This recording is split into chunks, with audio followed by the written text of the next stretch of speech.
What is happening, everybody? Welcome. Whew. What a weekend it was for your boy. What a weekend it was for your homie. Tough weekend, busy weekend. We'll get a little more into it.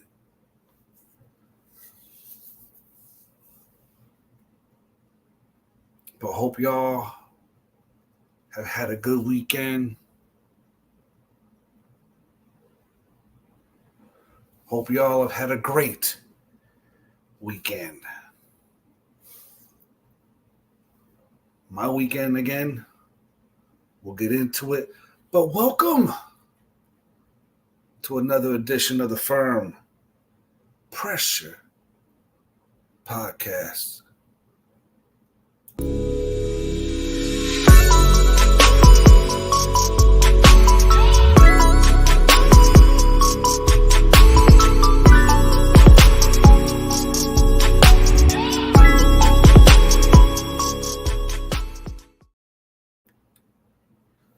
What's going on, everybody? What is going on, everybody? Hopefully everybody's doing good. Hopefully everybody's having a good weekend so far.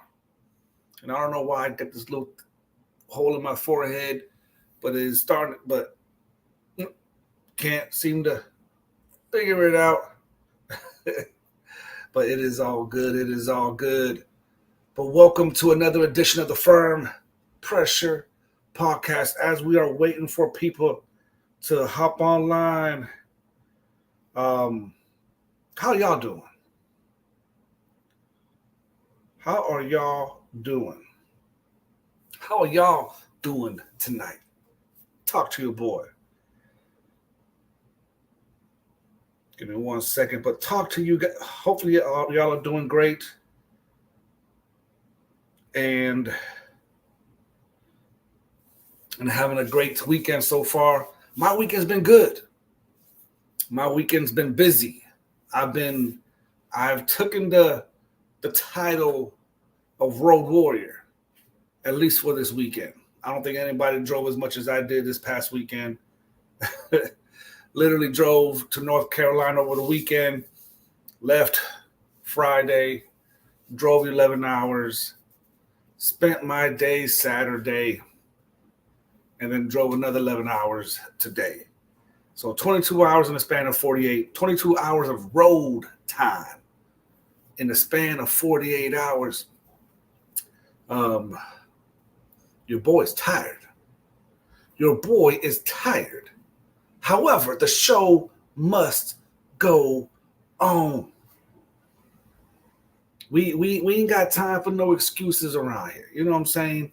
We got commitment to the show. We got topics of conversation that needs to be discussed. We got topic of conversation that need to be discussed. There is no excuses, people. There is no excuses as to why we can't be on the show. Doesn't matter if I was on the road for 22 hours of the last 48. We are going to have a great time tonight. No matter the circumstances, no matter what is going on up in the neighborhood. What's going on, Doctor? Hope all is well with you. Hope you've had a great day. Hope you had a great weekend. Hope your weekend was good. Hope your weekend is good. While we're waiting for more people to hop on right quick, my weekend was good. Went to a quinceañera over the weekend. Like my goddaughter turned 15. She's getting old. But it was good. It was very good. Blessed to have been able to make it. Thankful to the Lord that I was able to make it. And it's amazing.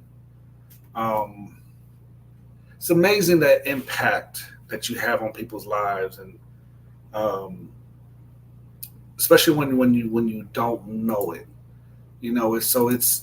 It's one of them things where it's like God, like, what are you doing? You know, how are you doing this? The favor of the Lord. Um, really, that's what it is. Because like it's nothing that I can be like, well, it's because I did X, Y, and Z, so therefore this is the reason why this is happening. Um, it's really none of that. Like what the weekend taught me was that never to underestimate the impact that you make. Never underestimate the impact um, that you make. So, very grateful to God for a great, successful weekend. Um, very grateful to the Lord for the opportunity to have make it to North Carolina, spend time with the grandkids, spend time with my children. Be able to see my goddaughter for the limited time that I was able to see her.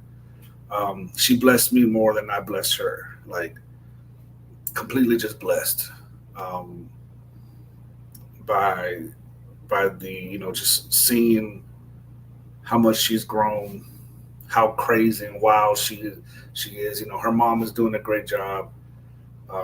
So kudos to the mom for raising a beautiful child, and she got her hands full for sure. She definitely has her hands full with Adi, my goddaughter. But but it was a great weekend overall. Great weekend overall. Again, doing my calculations, I spent the last 48 hours. I spent 22 hours on the road. So again, your boy is tired, but we here. We here for it. We make no excuses around here because it's the Firm Pressure Podcast. If there ain't no pressure, there ain't no podcast. You know what I'm saying? So big shout out to my co-host who is not with us this evening. He's this weekend is actually his daughter's birthday, so they out celebrating. So he will not be with us tonight. But as we said, the show must go on, regardless of what the situation is, because we have a great topic of conversation tonight. Before that, we want to truly officially welcome you guys to another edition of the Firm Pressure Podcast. Pressure. What up, world? It's the Firm. Let's get it. Welcome to the Firm. Oh, it's about to go down. Set your schedule. Eastern Standard Time. Saturday Nights Live for a time that's one of a kind. Woo-wee. There's nothing off the table, no trolling. We go from politics to religion to relationships to whether or not you like crunchy or soft taco. Woo! Forget about a love language. What about your love level? Oh man, we excited for this one. On all social media platforms. So make sure you follow us on Facebook, YouTube, Instagram, and TikTok. Fellowship in a righteous manner. That's the banner. With your hosts, Flavius and Ulysses. We rolling Eastern Standard Time.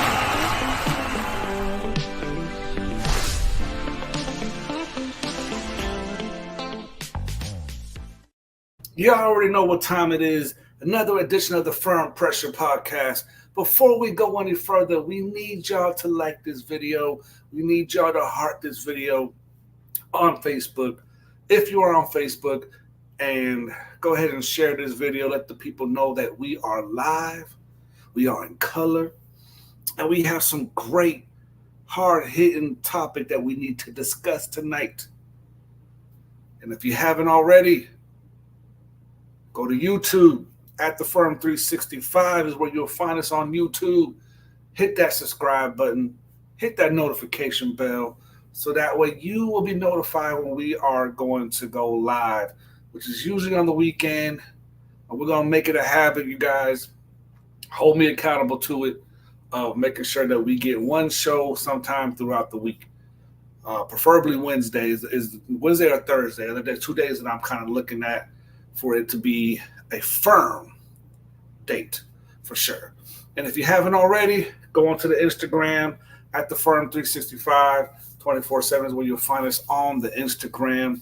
Working on some things there as far as being able to go live, but until we can figure that part out. And we do have a page on TikTok. We haven't been posting there for a little while. Just due to life. Life happens. You know what I'm saying? But we're also on TikTok at the F.I.R.M 365. At the F.I.R.M 365. But how y'all doing tonight? How y'all doing tonight? I'm doing well. Life is good. Like I said, I'm a little tired from this weekend. On the road a whole lot. But one thing about me is that I love driving. I love to drive, guys. I can drive all day, and I'm gonna keep driving until my body says I can't drive no more. But good weekend, good weekend. Hope you guys have had a great weekend. But I want you guys to know what tonight's topic of conversation is. It's gonna be hot off the chest projection. Hot off the chest projection. What in the world is projection? What does that really mean? What does that look like? What's going on, young lady? What in the world are we gonna be talking about tonight? Because there's some things I just gotta get off my chest, you guys, when it comes to projection. Projection, pretty much in a nutshell, is where somebody feels like it's in there. They just have this. So when somebody when somebody got some issues that they really don't want to talk about, right? When somebody got some issues that, take your pick, jealousy issues, they have trust issues, they have whatever type of issues, and they take their belief, they take their behavior, they take their emotions and project that on you to make it seem like you are the one with the issue. That's essentially what projection is. And projection and gaslighting, they're like cousins. They're like cousins, guys. They are like cousins when it comes to the narcissistic behavioral traits of what somebody may or may not do. Projection and gaslighting are basically related because it's all about trying to make you believe or feel like you are the problem in that relationship, that you are the issue. It's not me. I'm doing everything I can to make things right, but you are the one that can't be trusted. You are the one that's jealous. You are the one that's insecure. You. What they are feeling, what they are going through, what they are internally dealing with. And what happens is, you guys, is that they take their eternal dialogue, right? I'm going through something. I got some major issues that I'm dealing with. I got trust issues because my last relationship, they cheated on me. Or I got insecurity issues because I feel some type of way about myself. Or I got, I can't be faithful issues because I'm just, a Rolling Stone. I got these issues. So I'm dealing with these internal dialogue within myself. I'm having a conversation with me. I'm looking at my situation, stuff that I ain't sharing with nobody, won't share with nobody, don't want nobody to know what my struggles is, because now I got this image. You know, I got this image that I need to protect. You know what I'm saying? I got this image that I need to protect. So I ain't gonna tell nobody not a thing about what I'm going through, but what it is that I'm dealing with. So I take my internal dialogue and I turn it into an external exchange. I'm taking my behavior, I'm taking my issues, I'm taking my belief and making it, packaging it in a way that it's not really me, it's you. I'm taking my behavior, my beliefs, my emotions, and I'm packaging it, and I am now saying, this is yours. So you are the reason why we're having issues in this relationship. You are the reason why we can't seem to get along. You are the reason why X, Y, and Z.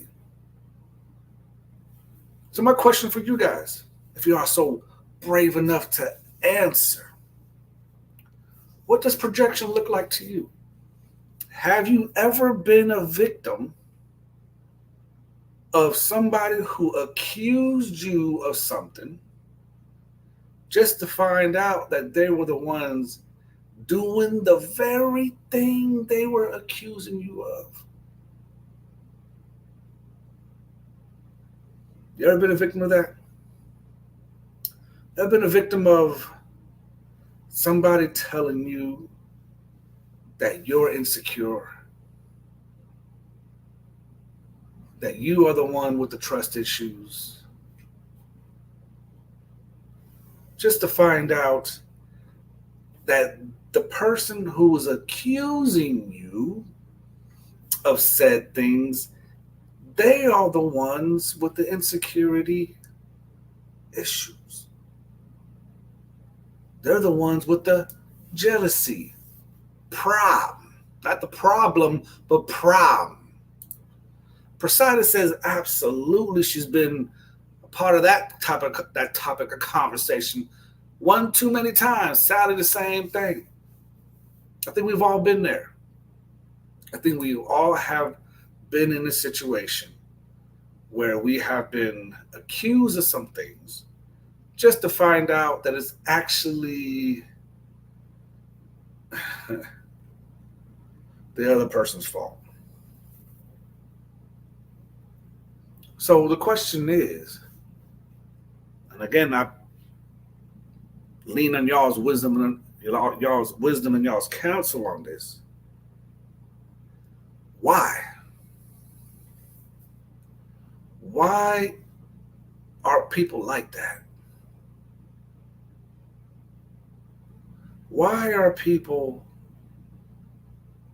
so scared of their own failures or their own faults? When I say failures, they are so wary of their own faults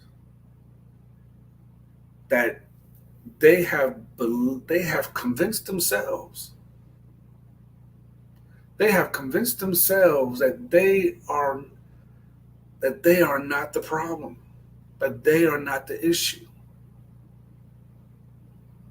Why do people have a tendency to project their fears, their guilt,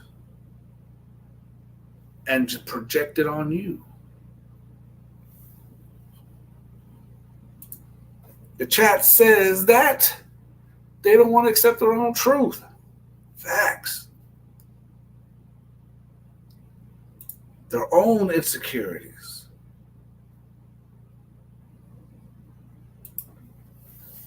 They don't want to. There's a fear in them.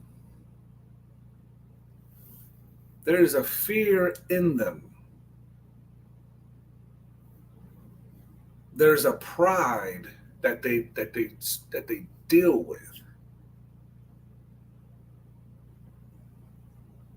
That their fear, their guilt, their shame, their wrongdoing,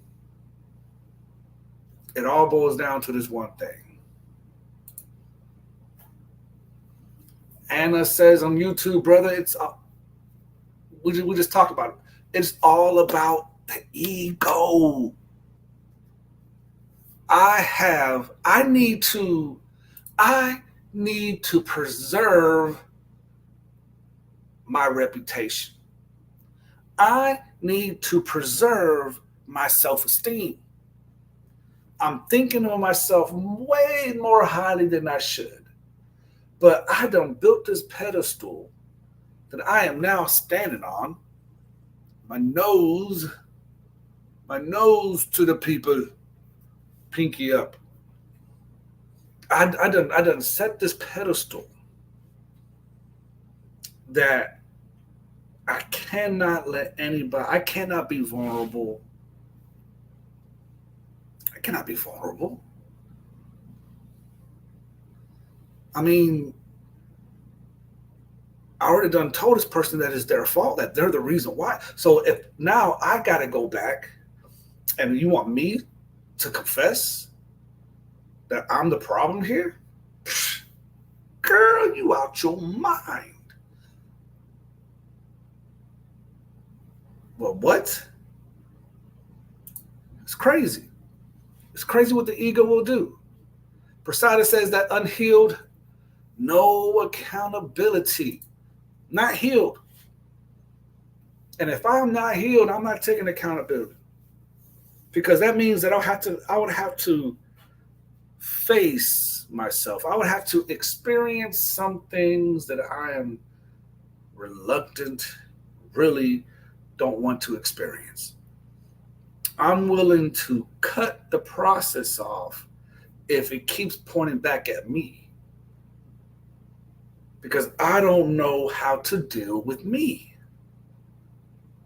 If I don't know how to deal with me, then I'm never going to heal.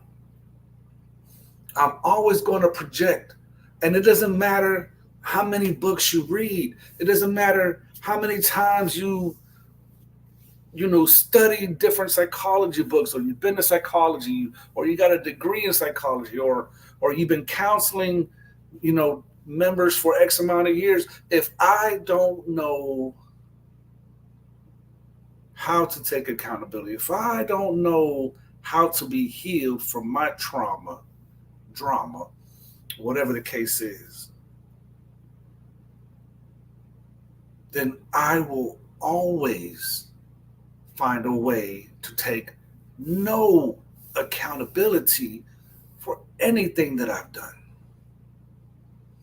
I will enjoy playing the victim role. And you'd be surprised at how many people enjoy that victim role. It's crazy. And it says that ego is taking up space in your heart instead of Jesus being on the throne. All right, Anna. You about to preach? You about to preach? She about to preach up in here. Instead of Jesus being on the throne, instead of allowing Christ to work the thing he needs to work out, my pride says, nah. Jesus, I am not the problem. I'm not the problem, Jesus. It's the woman you gave me.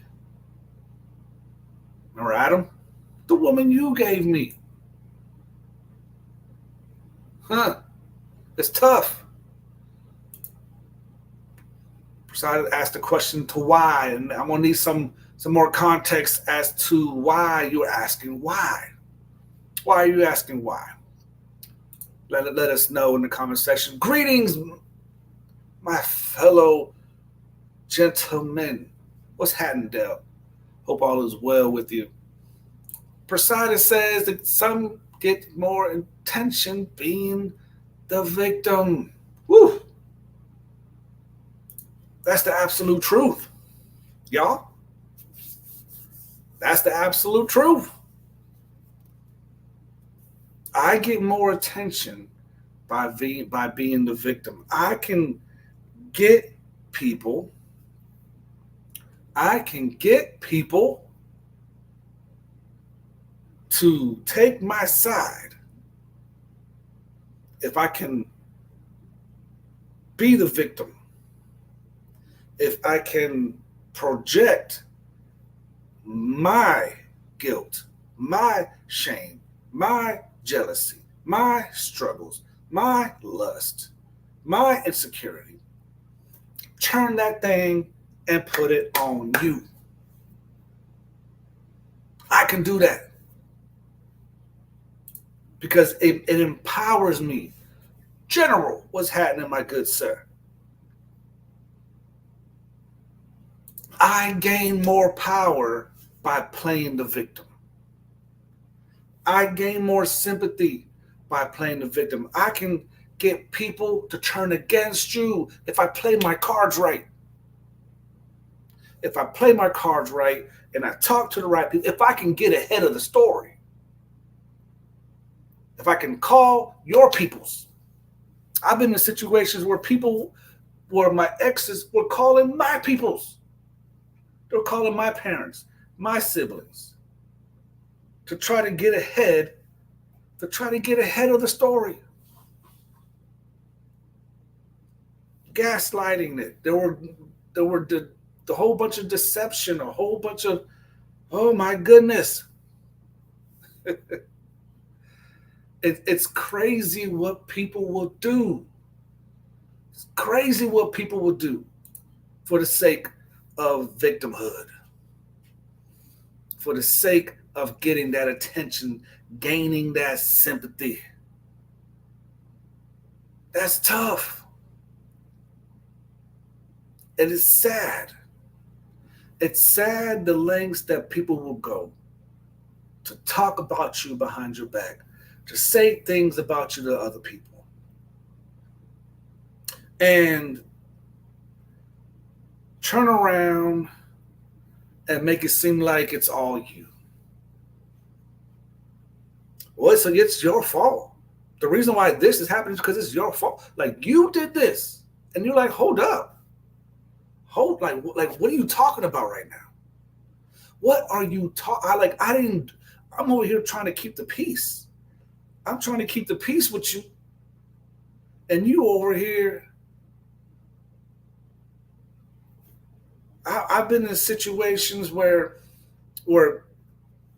when it comes to, again, like projection is a mechanism that people use to take their feelings, their emotions, their fears, their insecurities, their jealousy, and put it on you. And put it on you. For no other reason, because they don't want to take accountability nor responsibility for their actions. Because they want to keep their shame. They want to keep their guilt. They want to keep their flaws and their failures and everything else. And they want to keep that hush hush. They don't want people to know that they are at the very minimum half responsible for the problem. Right? Because it takes two. Something happened, and for most times it's a situation where it takes two. You do got your situations of physical abuse, the whole nine. We're not even talking about that, right? But we're talking about projection. We're talking about the reason you're the one that's cheating on me. You cheating on me. I know you're doing something.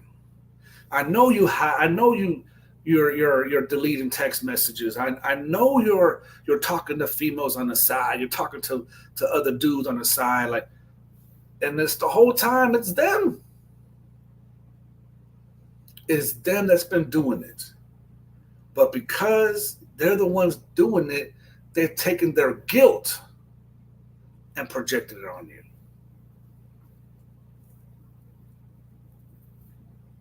Why? Why will people do that? It's we know why. We're gonna get to it. Sally says the same text to show others that they are right. Oh my goodness, when they're making a fool of themselves, and the text that they show, they take out of context. They don't want people to know the full story. But they will show the text message that make you look guilty, that make you look bad, that make you look like you the crazy one. You the crazy one.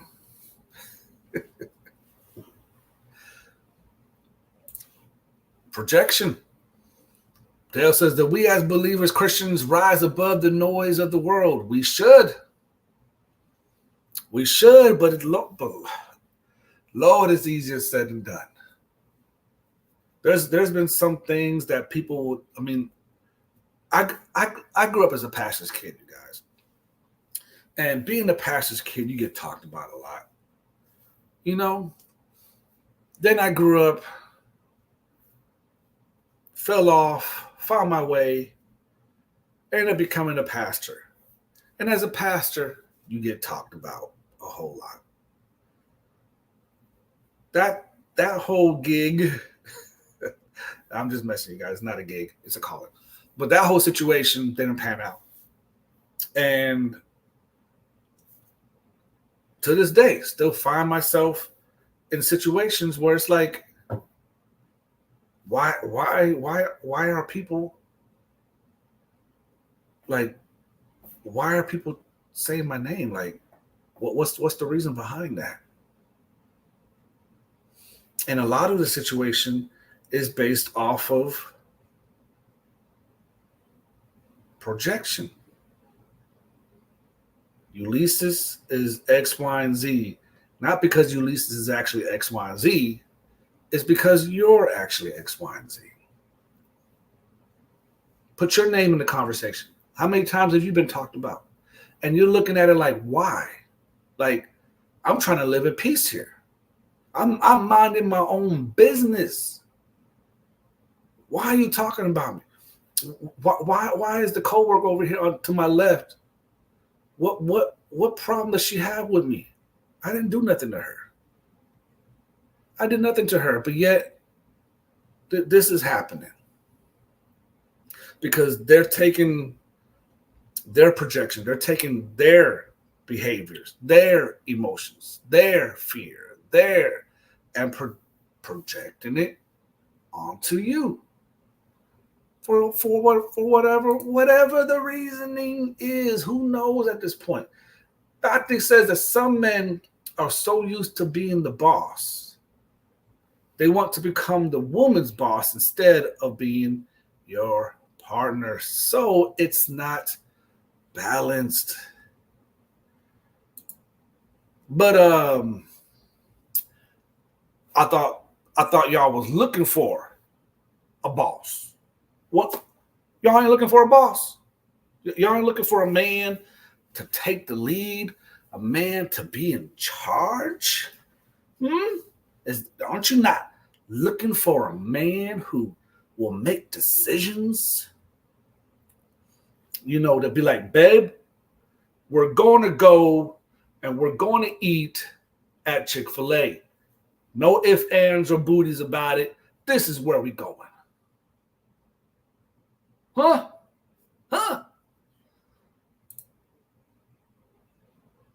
Oh, Sally says, no boss. Equal partners. Poseidon says, a leader, not a boss, sir. A leader, not a boss. What's the difference? Y'all tell me. Let's have this conversation. What's the difference? And Of course, I know the answer, I think. But from a woman's perspective, what is the difference between a leader and a boss? Because a boss is a leader, right? By technical standards, technical meaning definition, a boss is considered a leader. So, what is the difference between a boss and Tati started this conversation? I'm projecting all the arguments. I'm projecting it on Tati. It's all Tati's fault right now that we're having this conversation. Just kidding. Just want you to know that I was kidding. Ruthie says hello to everybody. Hello to everyone. Annie says yes, but there's a difference when they boss you and not even ask your opinion. So when they tell you what they're gonna do and they don't give you no option. When they say this is what we're gonna do and they give you no opportunity for input. Is that what I'm understanding, Anna? Dale says, now all men, he said, I know who wears the pants in the relationship and it ain't me. Dale, it's you, bro. It's you, bro. Sometimes you got to convince yourself with that. As long as she's not watching the show. As long as she's not watching the show, okay? You're the boss. You're the boss. Sally says that someone we can follow. Her idea of a leader is someone that she can follow, walk together hand in hand, not a boss telling. But don't you want a man to tell you what to do? Are you telling me you don't want a man? You want a man who leads, but not a man who can't tell you what to do? How does that work?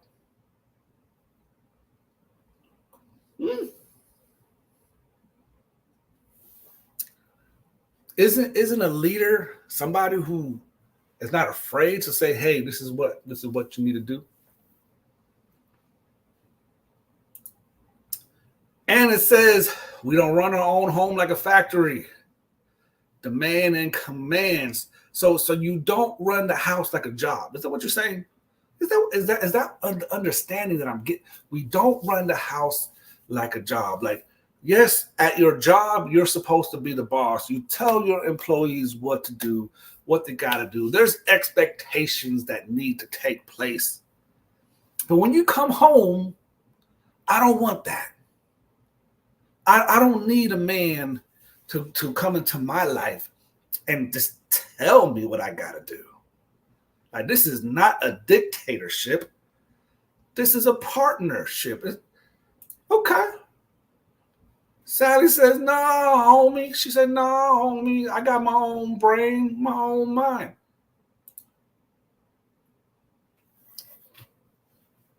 And y'all, like that's what's so when you're dealing with a man, and this is coming from, and Dale, I hope he didn't get yelled at. But help me out here, right? Help me out here, Dale. Making sure Dell is still on. Okay. All right. Prasada says the boss tells you what to do. A leader tells you what needs to be done. See, now y'all going into the nuances of stuff, right? Like, here's why I say a boss and a leader is the same thing. It's really all about, because I can have a boss and he be a good boss. He's a great leader. He's fair down the board. This is what needs to be done. This is who needs to do it. He's not yelling, cussing, whatever the case is, but he's a boss because he's telling people what needs to be done. That will be considered a good leader. And I can't seem to get rid of this thing in my head. Like, y'all just gonna have to just bear with me on that. But we don't like to use the word boss in relationships, right? Because it comes with a negative connotation. But a leader, I want my man to be a leader. I want him to be able to take me by the hand and guide me where I need to go and correct me if I'm wrong. That's always one of the biggest things that a woman will say. I want a man to correct me when I'm wrong. Essentially, that's him telling you what to do.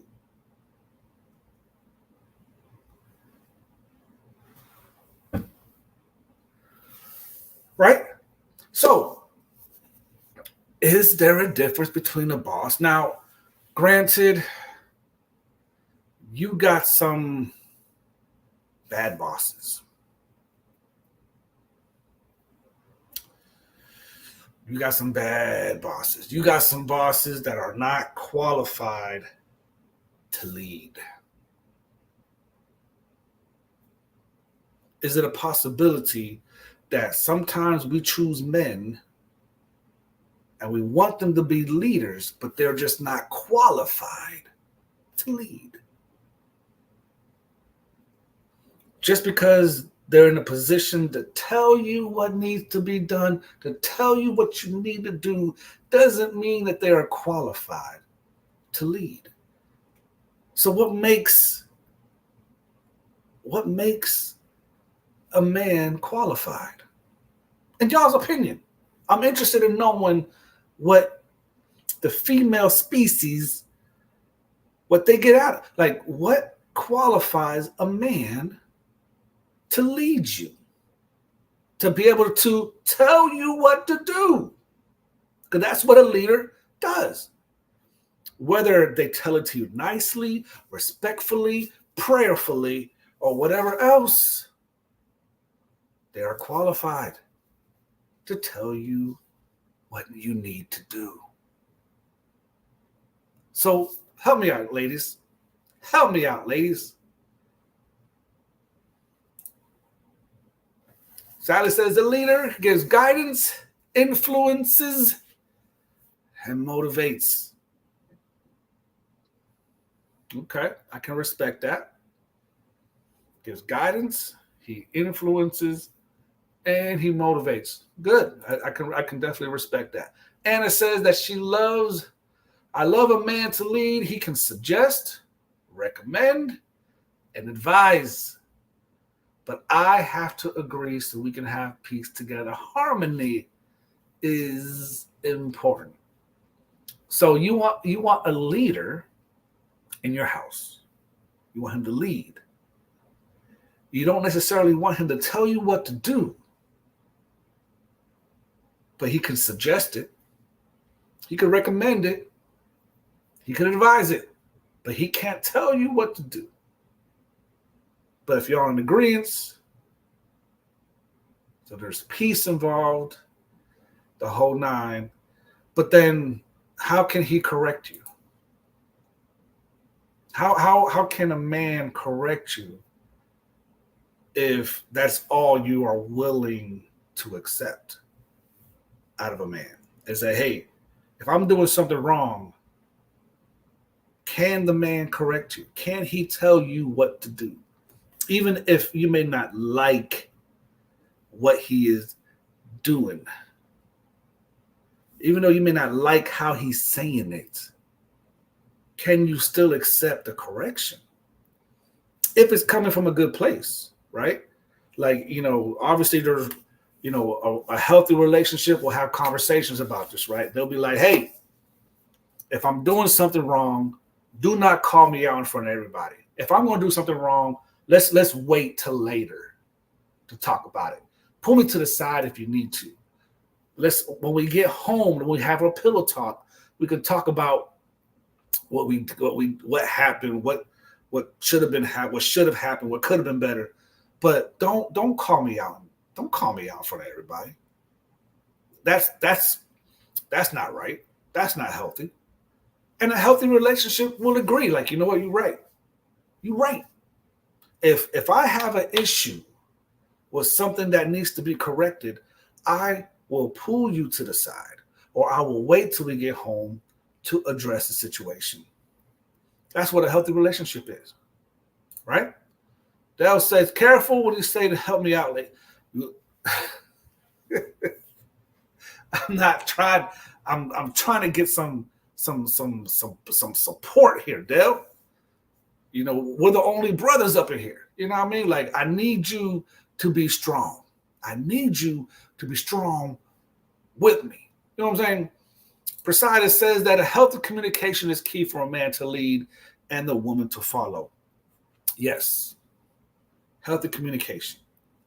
Because again, it's not what you say, but it's how you say what you say that matters. I can tell you're wrong in a way that is loving, compassionate, or whatever the case is, that you don't feel threatened, that you don't feel like I'm telling you what to do, even though that's exactly what I'm doing. Like, my job as a man, when it comes to leading, is essentially to have a conversation and, hey, let's talk about X, Y, and Z. And if it's a situation that the woman may not have an answer for, then it's my job to make that decision. Say, hey, this is what happened, blah, blah, blah, and this is how I handled it. This is what we're going to do. This is what I need you to do, so we can get this thing taken care of, wrapped up, or whatever the case is. Like, there are certain ways, certain things that's just going to happen in life that you're going to be told what to do. And it's vice versa, y'all, right? Because there are a lot of things that a woman is just going to be better at. Like, I don't know everything. I don't know how to handle certain things. So if my future wife does, she can tell me what to do all day long. I'm a great listener. Yes, ma'am. That's what we'll do. It doesn't take away from my leadership role. It doesn't take away from my ability to lead the woman. It doesn't take my ability to have that leadership role. Because a healthy man, a man who is healthy, a man who knows how to lead, is not afraid of round table talk, right? Like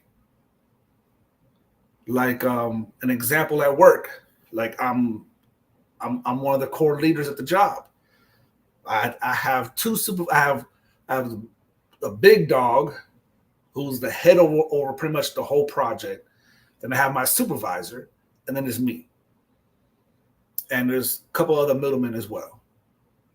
But when we're sitting down having conversations, like, there's an open dialogue, even though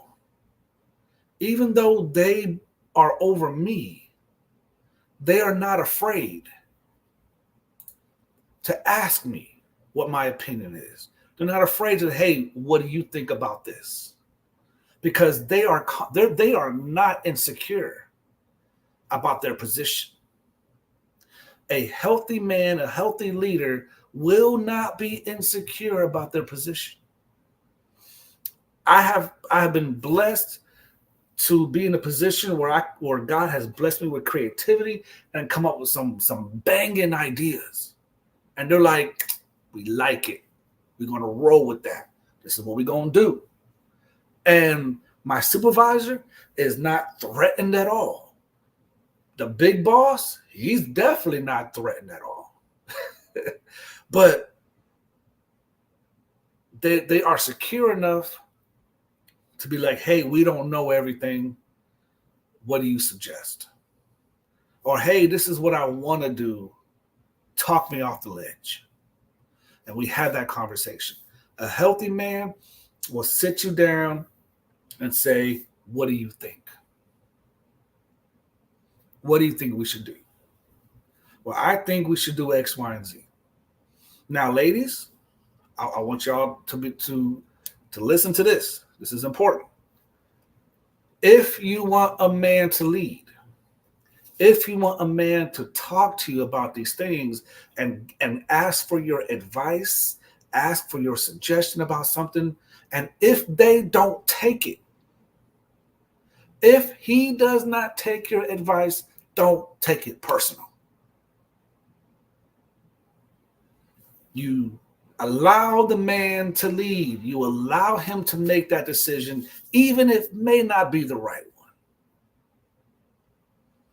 But do not take it personal if he does not take your advice. Just throwing that out there. Anna says it matters how you say it. Absolutely. Sally says you gotta mean it. No bluffing. No bluffing. That was from a show from a couple weeks ago. Alejandra says it's a bit late. Lead each other in different ways depending on each other's skills. Like she's been here this whole time. Depending on each other's skill, like rely on like a good relationship will know what the strengths are. They will know what the weaknesses are. And they'll take their strengths and mash it together to make the best decision possible to hey, you're better at this than I am. What do you think? Matter of fact, go ahead and take the lead on this. I'll follow. Vice versa. Like I personally have no issue with a woman taking charge because, again, it's all about being secure in your role. And a healthy woman will be secure in her role and give you the respect that you deserve, that you've earned, or whatever the case is, as leader of that house, as the priest and the prophet, as the church will say. A healthy balance.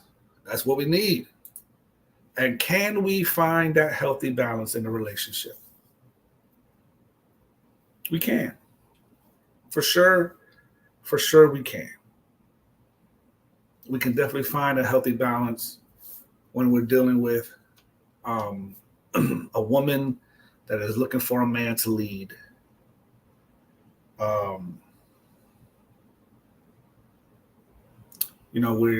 They're looking for, a man who is respectful in how they talk. Looking for a leader who values their opinion. A man is looking for a woman who respects him. A man is looking for a woman who is willing to, and this is a strong word that a lot of people tend to run from. A man is looking for a woman who knows how to submit. We're looking for a woman that knows how to control her tongue, how to just be emotionally mature in the relationship. These are all these qualities that a man and woman want and they're looking for and they need. But when we actually have what it is that we're looking for, do we have the mental capacity, the strength to be able to keep it and grow with it? Or will we squander it? Or will we self-sabotage it? Because I'm not healthy enough to handle something that is actually good for me. Because again, back to the topic at hand, when it comes to projection, I can have a healthy woman in my life who is faithful to me, who is honest with me, who is accountable to me. And my unhealed traumas, baggage, I will turn that thing and self-sabotage what could have been a great relationship. Because I'm not healed. I'm accusing this woman of cheating, because I have the issue with trust. I'm taking my internal dialogue into an external exchange. I'm taking my internal dialogue external and into an external exchange, as if my own behavior, as if my own fears, as if my own guilt, my own trust, insecurity, beliefs, and saying, well, this truly belongs to you. My internal stuff, I am now saying it belongs to you. Like this is actually this is actually yours. I know it came out of my pocket, but this is actually yours. You're the one with the problem. You're the one with the reason why I can't have no man tell me what to do is because it's how you're saying it. When the truth is that there could be some unhealed issue when it comes to men in the past who's taken that authoritative role, that leadership role, turned into a dictatorship because they were not truly qualified to lead. Just because you're in a position doesn't mean you belong there. I was working for the post office. Post office is one of the few jobs that I know where you can promote yourself. If I was a letter carrier, and if I ever wanted to be a supervisor, all I had to do was turn the paperwork in and be a supervisor. Easy.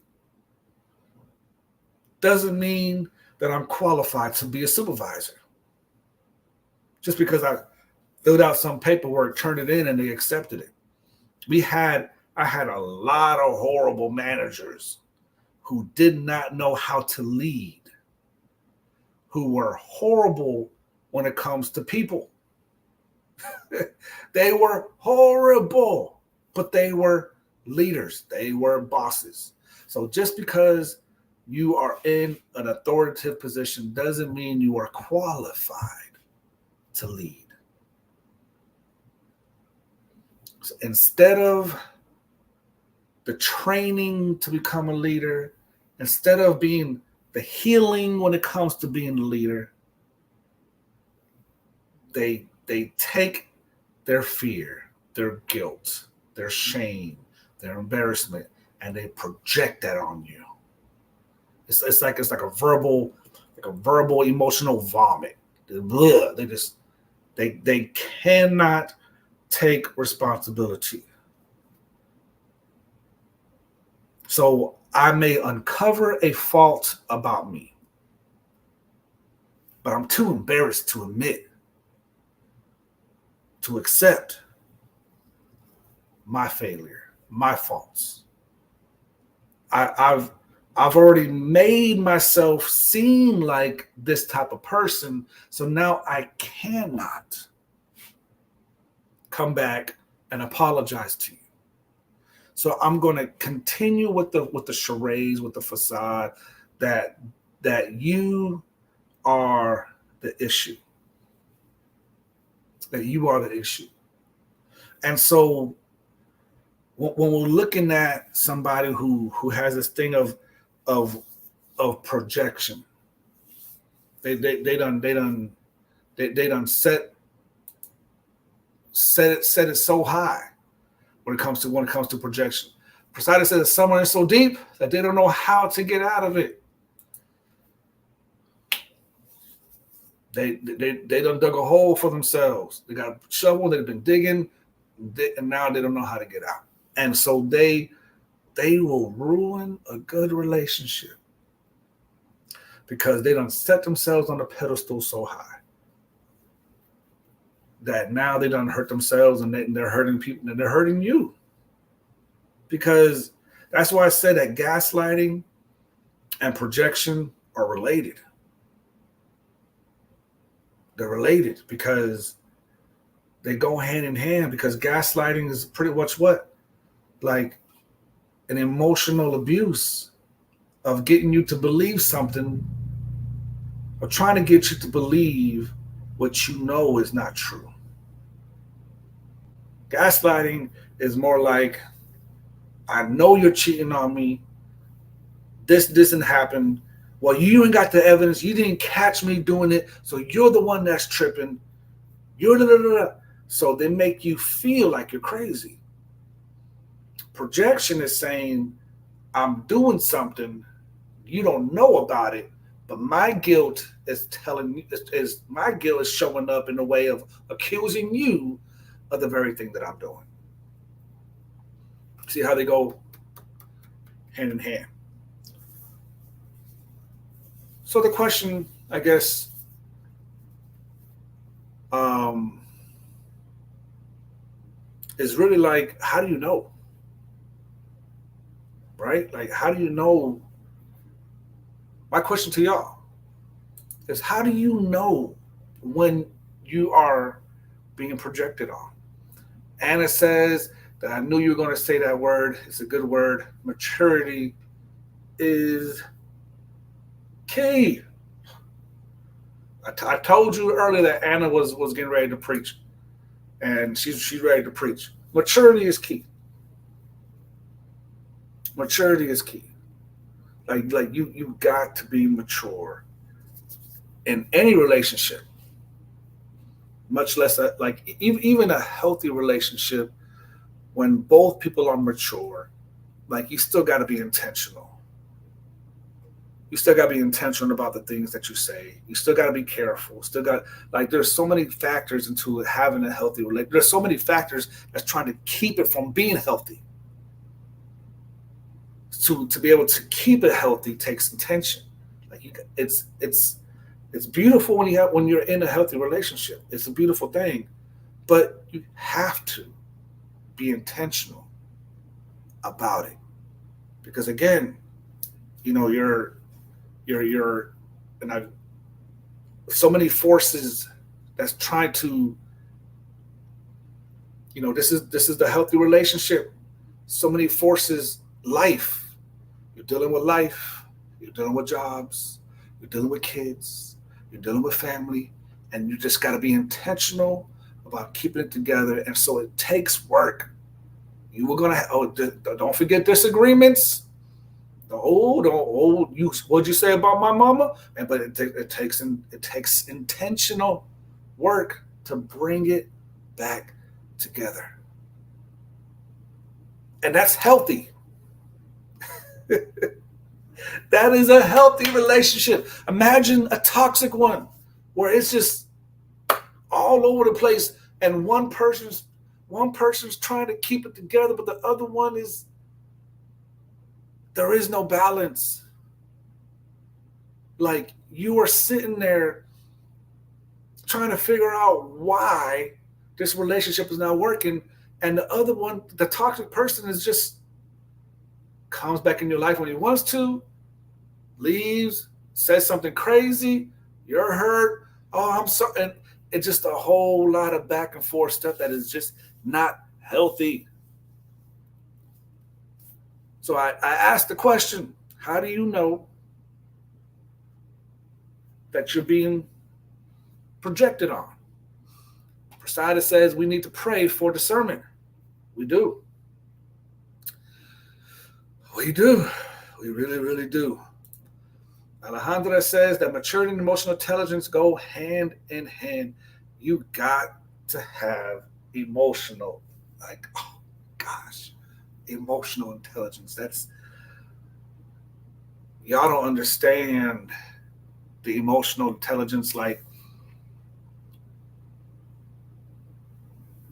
when you're dealing with immature emotional people, they take offense to everything.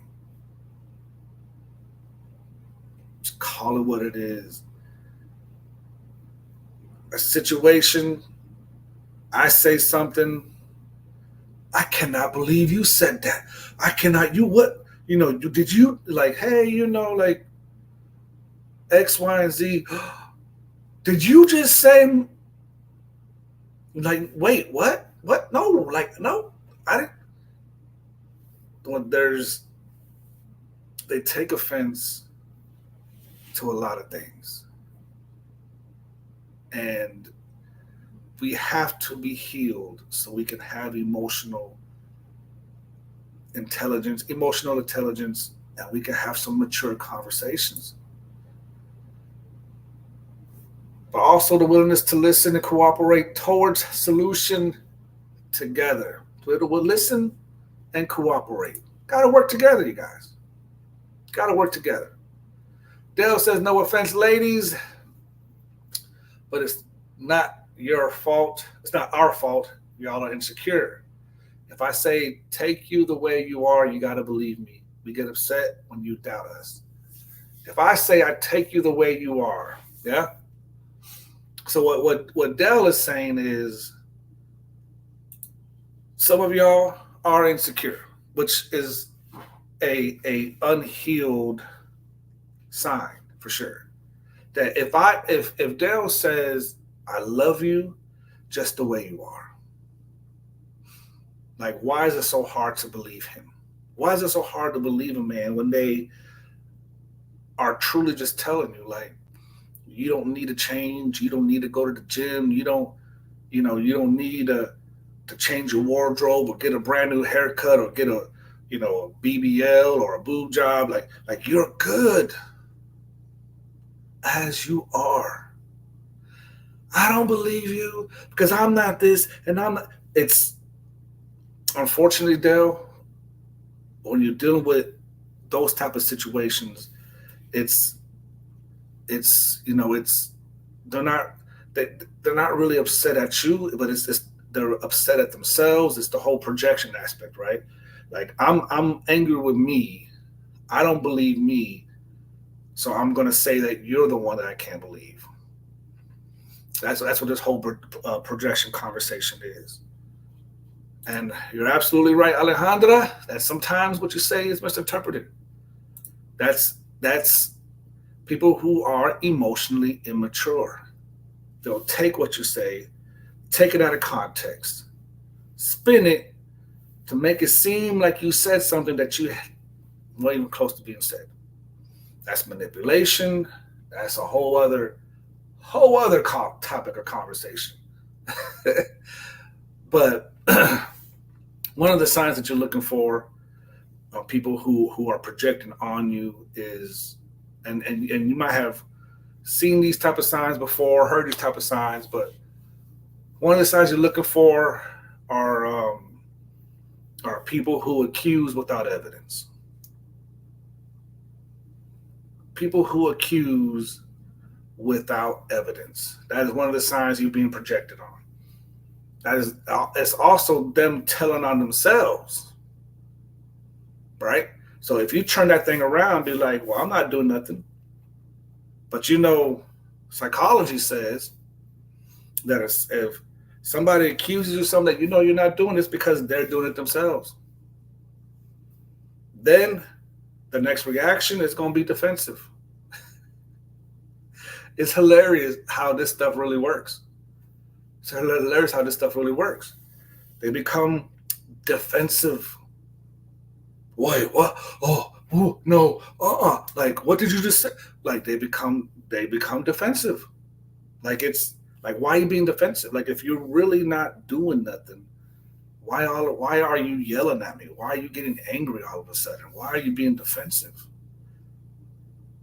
Like, and there are occasions for sure where somebody's accusing you of something and you get angry because you done had this conversation about 22,000 times, right? They accuse you. You finally get angry, and now they want to look at you and be like, well, if you weren't doing nothing, why are you getting angry? I really, I wonder if I could actually see inside my head. So it looks like a window. It looks like I have black finger paint too. But anyway, got distracted there. But you have those type of situations where somebody will accuse. You finally get upset, and they look at you like you're crazy. Why are you getting upset? If you wasn't doing nothing, why are you getting upset? Well, it's because you keep accusing me, right? So that is definitely a sign of toxicity. Like, walk away, or if you're not married to that person, give them both sides of the hand, the deuces. Like, toxic relationships, no, no. Spank yourself in the hand and keep it moving. Another another sign is, this is a good one, is where they take no responsibility for anything. When it's always your fault, that's a sign. That is a sign of projection. When it's always their fault, sign of projection. And then one that hits home for a lot of people, um, and a lot of relationships, that, especially, when I did counseling, is that they always, the person who is doing the projection will always make you feel that how you feel is invalid. And that is not a that is a horrible place to be in. When someone that you love, or someone that claims to love you, makes you feel invalidated. Their projection, their gaslighting, their their mechanism into making you feel like you're the problem, even though you're trying to talk to them, even though you're trying to express how you feel, and they just take what you say, take what you feel, and just totally dismiss it. That kills morale in a relationship. And that is a silent killer in a relationship. If we're having a conversation and you're telling me how you feel, and I'm projecting myself onto you, when I'm projecting my guilt, my shame, my hurts, my lack of trust, my insecurity, and I'm projecting that on you, and not listening to anything you're saying, I am silently killing the relationship. Because there's going to come a point where you're going to stop sharing how you feel with me. And once a person mentally checks out of a relationship, it is only time before it starts affecting the physical, and then the rest is done. Like, it hurts when you're at a place where you're not being validated. It hurts when you're at a place where you're always being accused without evidence, accused of doing something that you know you're not doing. That hurts, especially when you're doing your best, when you're being faithful in the relationship, when you're doing what you're supposed to do in a relationship, when you're giving 100% to a said person, and they turn and just essentially just spit in your face. Like, that sucks. It hurts.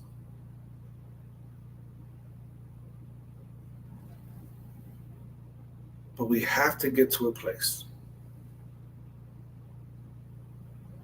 where the moment that I'm choosing to heal,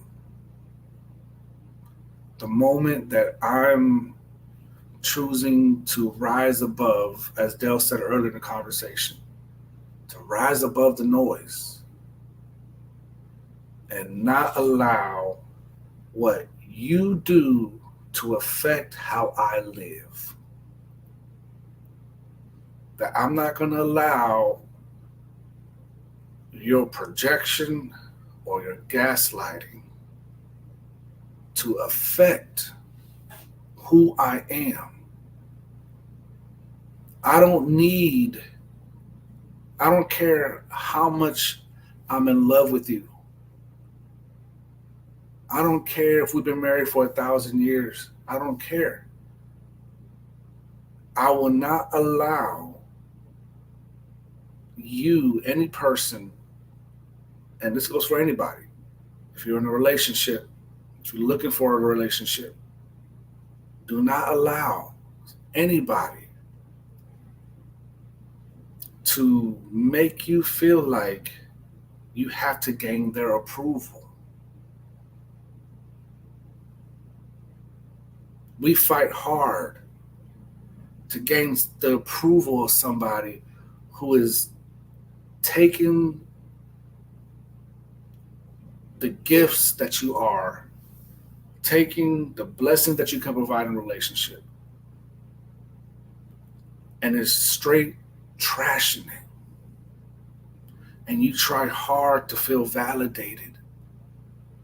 You try hard to get them to accept who you are, to accept, like if they just understand me, they just accept that I'm this type of person, then that hopefully that will change their behavior, that will change who they are, that will change X, Y, and Z.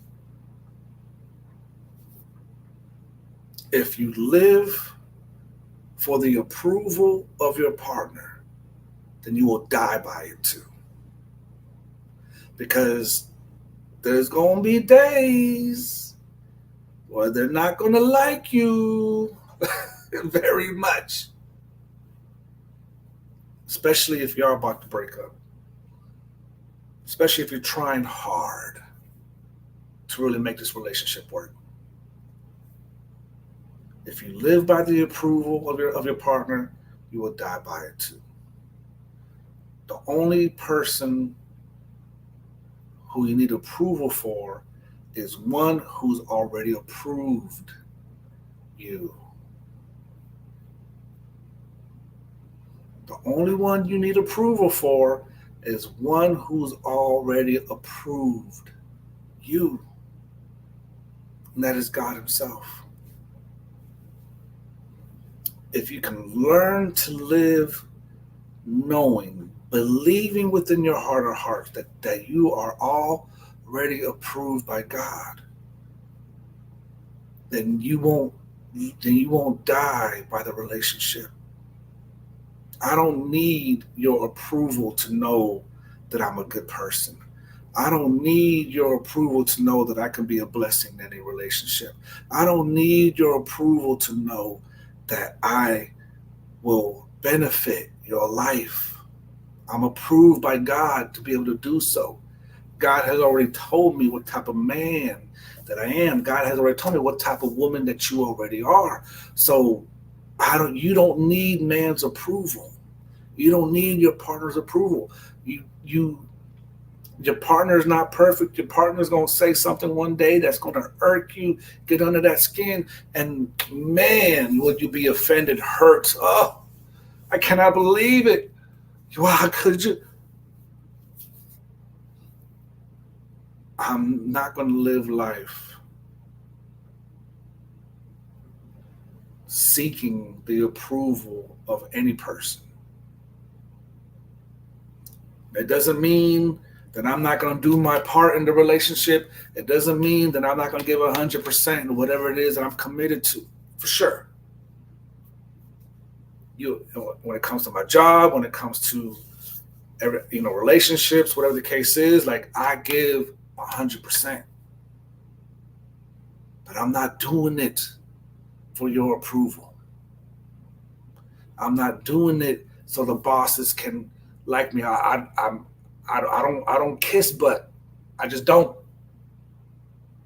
But I will give 100% to my job, and God has honored that and God has blessed that. Why? Because the things that I do, the Bible says, do things as unto the Lord and not unto man. So if that means when I'm at my job, the work that I do, that I'm committed to it, that I'm doing things off the clock or whatever the case is for the betterment of the company, I'm not doing it for man's approval. I'm doing it because this is what God wants me to do, and God has honored me for it. God has honored me for it. I went through a phase in the job where I had, in a matter of a year and a half, 4 pay raises and 2 promotions. God has honored the work that I do because I'm not doing it for man's approval. If I'm in a relationship, I'm not doing it for man's approval. I'm not loving somebody because I want them to see how well I'm loving them. I want to love that person as unto the Lord. And God will honor that. Doesn't guarantee anything. I don't have a crystal ball. I don't know what tomorrow's going to hold. I don't know what next year. You don't know what next year is going to hold. However, when you do things unto the Lord, when you have a pure motive behind what it is you're doing, God will honor that. And that includes the relationship. Dale says, this may sound corny, but I live by don't go to sleep angry. We can figure it out together. That is a good way to live. Me personally, I try not to go to sleep angry, but whatever issue we have needs to be resolved before 10 o'clock p.m. Anything past 10 o'clock, we're going to have to resume conversation tomorrow because I can't guarantee you that I'm going to be up past 10. Like, I can guarantee you that I can be up to 10. Anything past 10, oof, no guarantee. So that's my guarantee. Any major issue needs to be talked. I don't want to wait to 10:01 to have that conversation. If it's really that important, let's address it as soon as possible. You know what I mean? That's just my mindset on that, my mentality.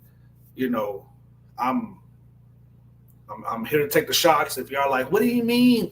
Sometimes I know, like,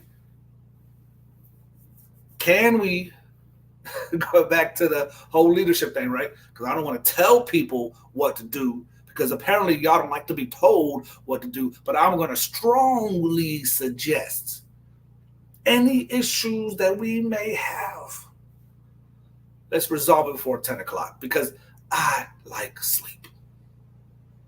I don't know about y'all. Some of y'all are insomniacs. Y'all stay up to 4 o'clock in the morning watching whatever it is y'all watching on Facebook, Instagram, YouTube, whatever the case is. Me personally, I like sleep. So if we have an issue that we need to resolve, 10 o'clock is the cutoff. Let's cut to the chase. Let's get to the point. Let's not go around in circles. That's also an extra motivator.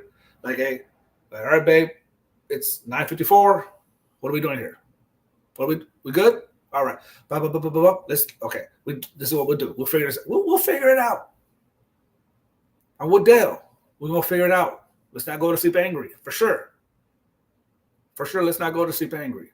I will tell you that I love you. Even if I am upset. Baby, you angry? No.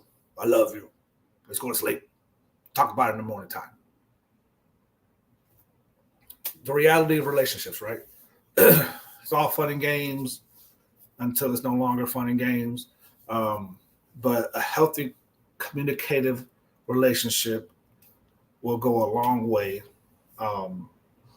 Let's not project our emotions, our fears into other people because we're going to be self-sabotaging the relationship.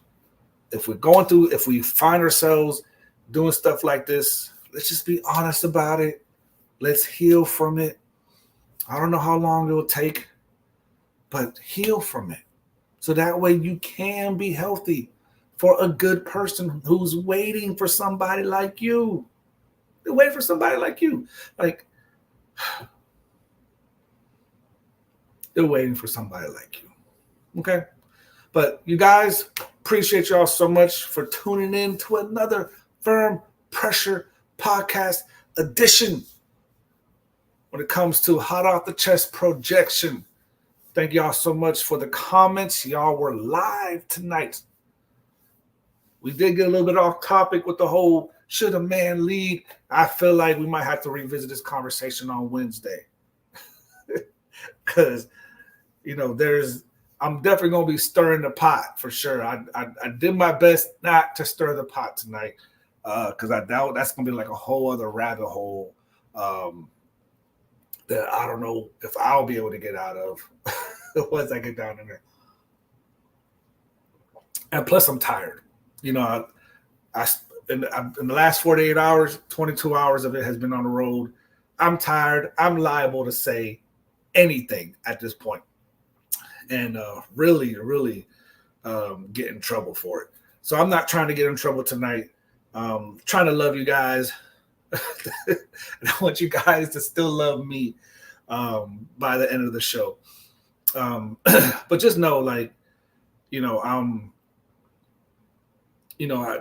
healthy relationships are definitely the way to go. I might say some stuff just to stir the pot, but just know that, ladies, I'm on y'all side. I'm on y'all side for 70% of the time. There's the 30% for sure.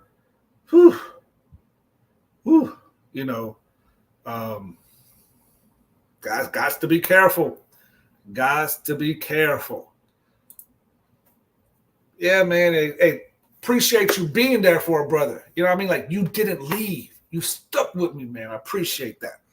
This is how a brotherhood is formed. You know what I'm saying?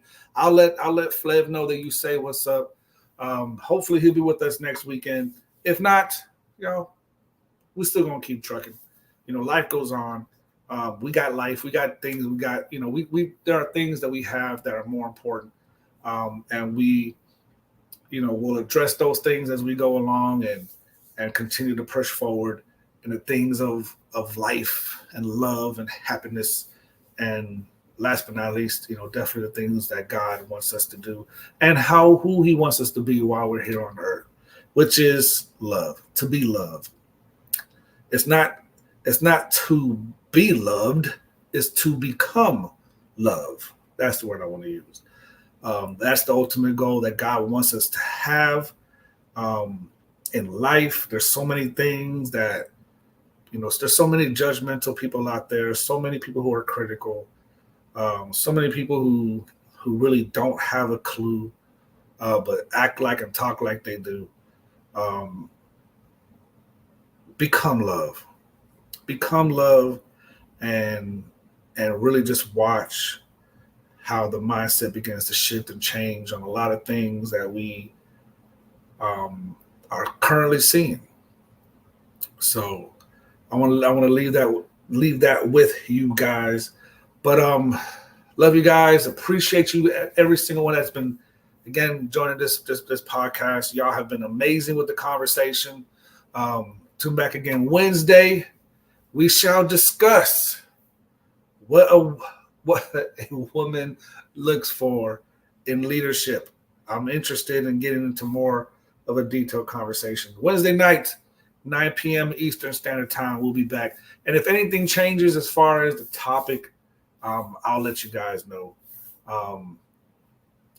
But outside of that, we'll be there Wednesday to say hello to the peoples. Hopefully you guys can come back on Wednesday and join me for a dope conversation. But hot off the chest, you guys. Appreciate you guys talking about projection, what y'all thought projection was and how it has affected your life, and being honest with the conversation, being vulnerable with me. But love you guys. Appreciate every single one of you guys. And we'll see y'all on the flip side. First. What up, world? It's the F.I.R.M. Let's get it. Welcome to the F.I.R.M. Oh, it's about to go down. Set your schedule. Eastern Standard Time. Saturday Nights Live for a time that's one of a kind. Woo-wee. There's nothing off the table. No trolling. We go from politics to religion to relationships to whether or not you like crunchy or soft tacos. Woo! Forget about a love language. What about your love level? Oh man, we excited for this one. On all social media platforms. So make sure you follow us on Facebook, YouTube, Instagram, and TikTok. fellowship in a righteous manner. That's the banner. With your host, Flavius and Ulysses. We rolling Eastern Standard Time.